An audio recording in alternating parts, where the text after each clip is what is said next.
Chaplin, but Chaplin never rests. His 83rd film is A Countess from Hong Kong.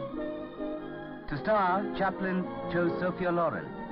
She suggested Marlon Brando as her co-star. Son Sidney also stars. Producer Jerry Epstein plays a barman. A new Chaplin film is always a big event. Yet Chaplin is 77, and this is his first film for 10 years. His first color film. His first film with major stars. His first film for a Hollywood company other than his own. Why risk his reputation? The answer is found watching Chaplin at work. As he rehearses, he plays every part, and every part of every part, demonstrating each little gesture, each inflection until it's exactly how he wants it.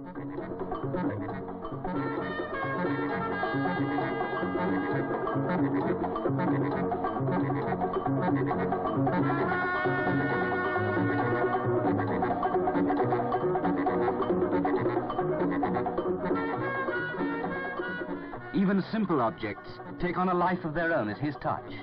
A handkerchief. A hat.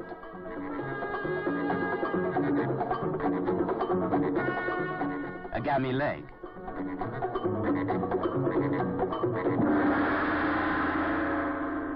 Though this is a romantic comedy in color, it's not all glamour and high life.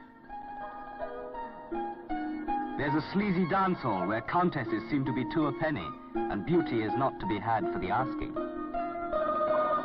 The wares have to be displayed, and Chaplin shows the dance hall girl just exactly how to display them.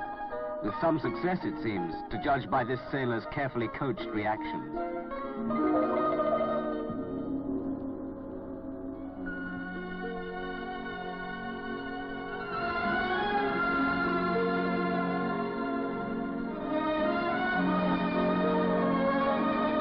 Sophia Loren. Half imp, half waif, all woman. She responds immediately, obviously enjoying Chaplin's style of direction.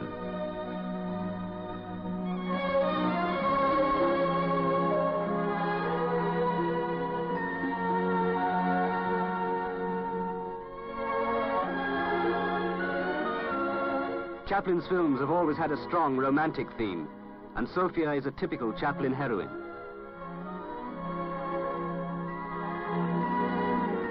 Of Chaplin, she says, "I have worked with many fine directors, but no one for me is in the same league. It looks like a mutual admiration society." Of her, Chaplin enthuses, "Did you ever see Douze? She reminds me of Douze. Levels of feeling, degrees of subtlety. She's well beyond the 3 dimensions."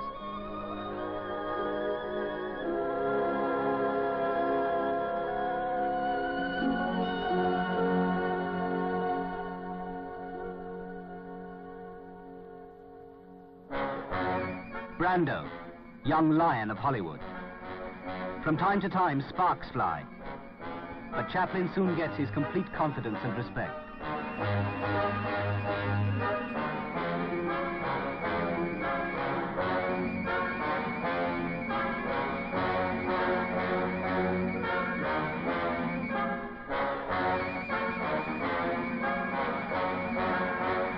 Says Brando, perhaps rather ruefully, "Whatever I do in this picture is really Charlie.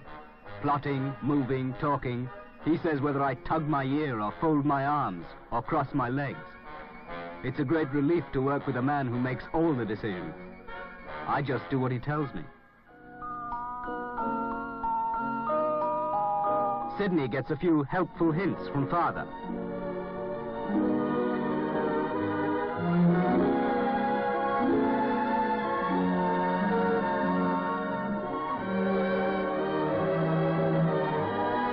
Patrick Cargill from the London stage. A helping hand for Tippi Hedren.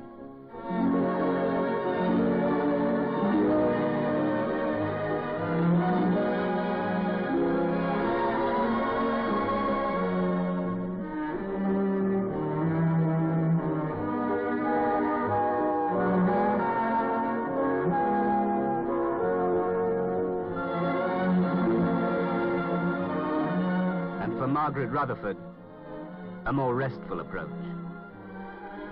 A watchful eye for Angela Scular, a new Chaplin discovery. And between whiles, A moment of relaxation with some of the film's lovely ladies. They're something no Chaplin film is ever short of.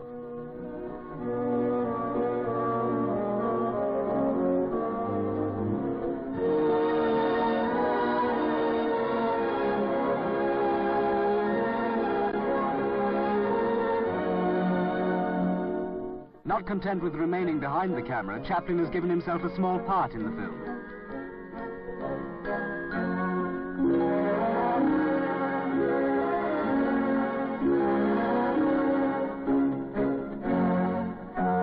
All through the shooting, one of the most important characters stays out of sight on the sidelines.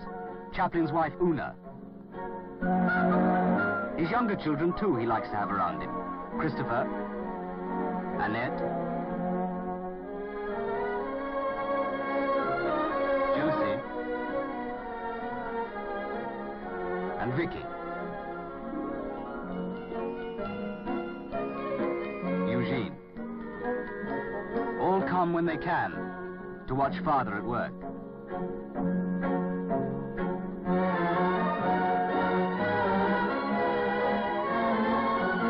Josie and Vicky have small parts in the film.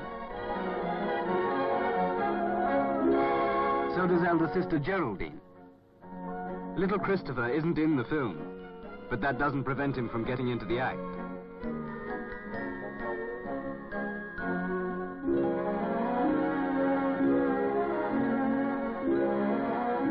And however busy Chaplin may be, doing the filmmaker's 1001 jobs, there's always enough time for something even closer to his heart, his family.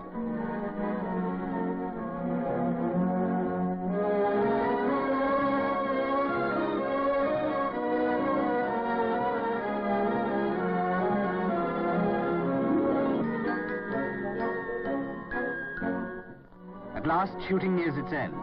There are visitors. Director-actor John Huston with actor-director Charles Chaplin, talking maybe about who will star in whose next picture. Chaplin is ready for anything, positively jumping with joy.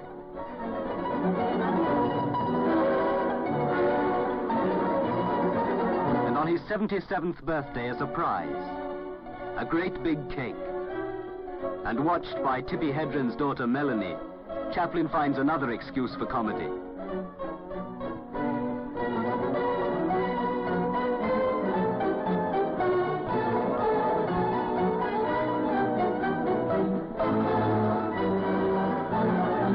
Right on top, Charlie, the little fellow. Shooting is over, but Chaplin doesn't go home. Now he's work as a composer. The music he has written for the film has to be recorded.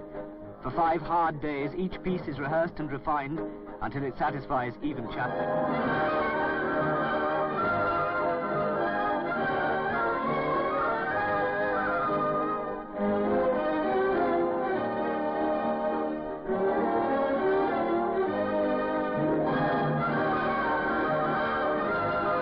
It took Chaplin 2 years to write the script, then casting, directing, playing a part, scoring the music, conducting. If he could, he'd be a one-man band and play every instrument himself. But even without that, there can be no doubt about who's in charge.